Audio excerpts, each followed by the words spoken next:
Father, I thank you and I worship you in the name of Jesus. When the Lord your God brings you into the land you are entering to possess, hapo ningesikia mtu amesema amen. And rise out before you many nations, the Hittites. Ukisikia nimesema Hittites, kama wewe umelemewa na Gigas unasema Gigas. Ukisikia nimesema Jebusite na umelemewa na Madeni unasema Madeni. Twende pamoja, tuko pamoja. When the Lord your God brings you into the land that you are entering to possess, and drives out before you many nations, the Hittites, Girgashites, Amorites, Canaanites, Perizzites, Hivites and Jebusites, 7 nations larger and stronger than you. Oh, si jamani, tuseme Bwana akituondolea mataifa makuu yaliyo mbele yetu, magonjwa, kisirani, uchawi, devil worshiper, umasikini, tabia mbaya zote akituondolea, na kuambia maandiko inasema basi ishafanyika hivyo. Kuna mambo inafuata. We are chosen generation. Mungu ni Mungu wa ahadi. Anytime God meets his people, wakati wote Mungu amechagua mtu uweka covenant na mtu. Na Mungu, our God is faithful. He doesn't break his covenant. He can wait so long. Wewe ndio uvunja. Yesu akapatia na mfano akasema, na mwenye shamba akawachia wafanyikazi shamba, wakafanya kazi wasilete faida. Akatuma mjakazi, akaenda wakamuua. Akavumilia, akatuma mwingine, akamwambia enda waambie watu hawa kile wanafanya si chema, walete haki na mazao. Maandiko inasema pia wakamuua pia. Hakukoma pale Bwana. Yule bwana akasema nitamtuma mwana, wakimuona wanamjua amebeba jina langu, wanamjua anafanana na mimi, wanamjua anaongea kama mimi, wanamjua hata kwa sura anaonekana ni kama mimi, na hata kazi zake kuongea na kutembea inaonekana ni wangu, watamtii na wamheshimu. Lakini bado wakamkamata kwa mawazo yao, wakasema huyu ndiye mrithi, tushamaliza, tumepata kila kitu, na wakamuua. Hivyo ndivyo ulimwengu uko tayari kufanya, na hakika ukafanya vile vile.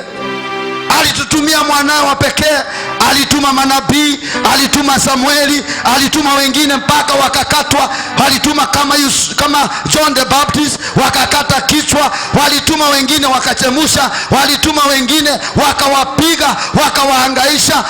Sauli akaua wengine, waliwauawa watu wa Mungu, walipepetwa, hawakupata nafasi. Lakini nashukuru Bwana, neno lake halikukoma, neno lake halikukoma, neno lake halikukoma, lazima litimie.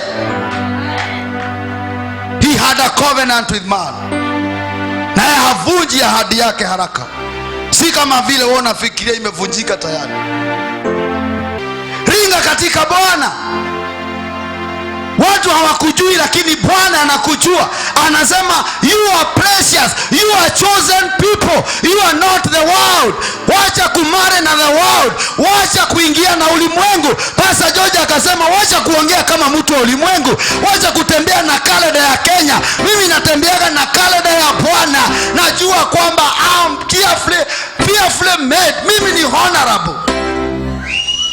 Bwana akaniongezea, akaniambia angemuonyesha nyasi, angezaa watoto wanalala chini kama nyasi wakikuliwa. Lakini Mungu alimwambia angalia juu uone nyota, kitu ambacho kinameremeta. Watoto wa Abrahamu si wa kulalalala, Ni mtoto akiingia Kitengela anaeleweka, anajulikana. Akienda South Africa anaeleweka, anajulikana. Akiingia Githurai miaka 3 anasimamisha mjengo, inajulikana nyumba ya fulani. Naongea na mtu siku ya leo, baraka zetu si za kukuliwa na ng'ombe. Sisi sio nyasi. Wana wa Abrahamu hamukuonyeshwa nyasi, alionyeshwa nyota. Uliza wana wa Israeli, Mungu amewaambia mnavuka, akafanya wapitie njia ambao hakuna njia, kuna bahari, na wako na muda wa kurudi nyuma kwa sababu adui amekuja na farasi na panga mkononi.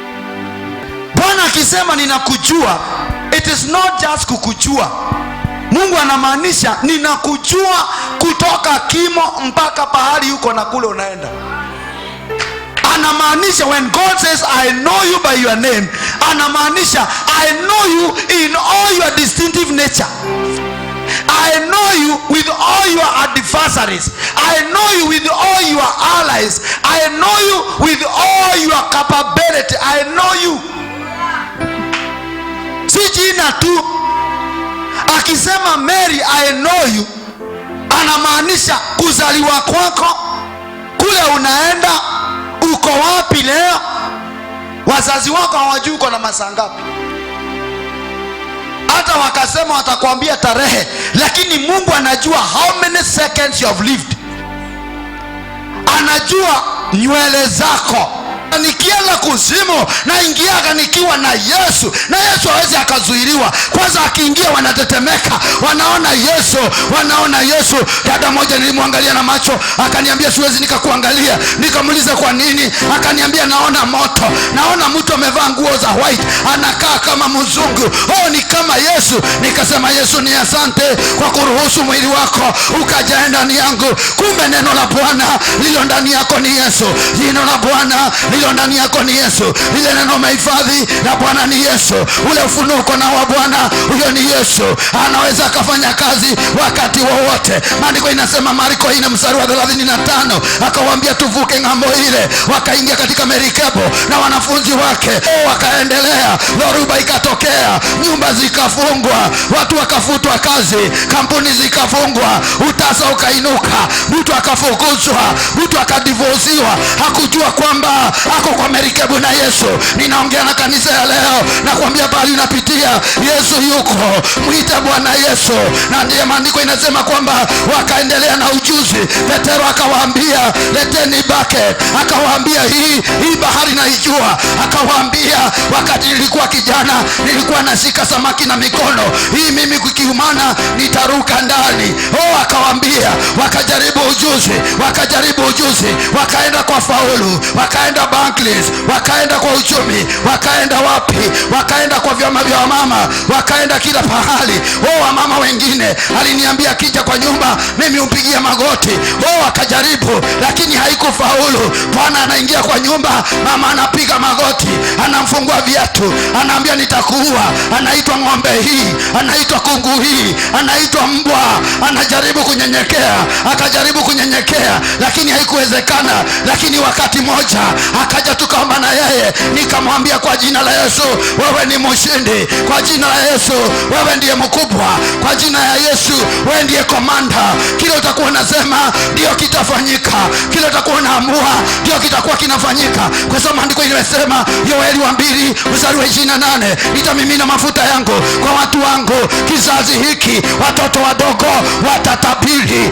Wazee hawatataka kukufa, badala ya kuritaya wataota ndoto za kutumikia Bwana, hawatadidimia, watajaa nguvu.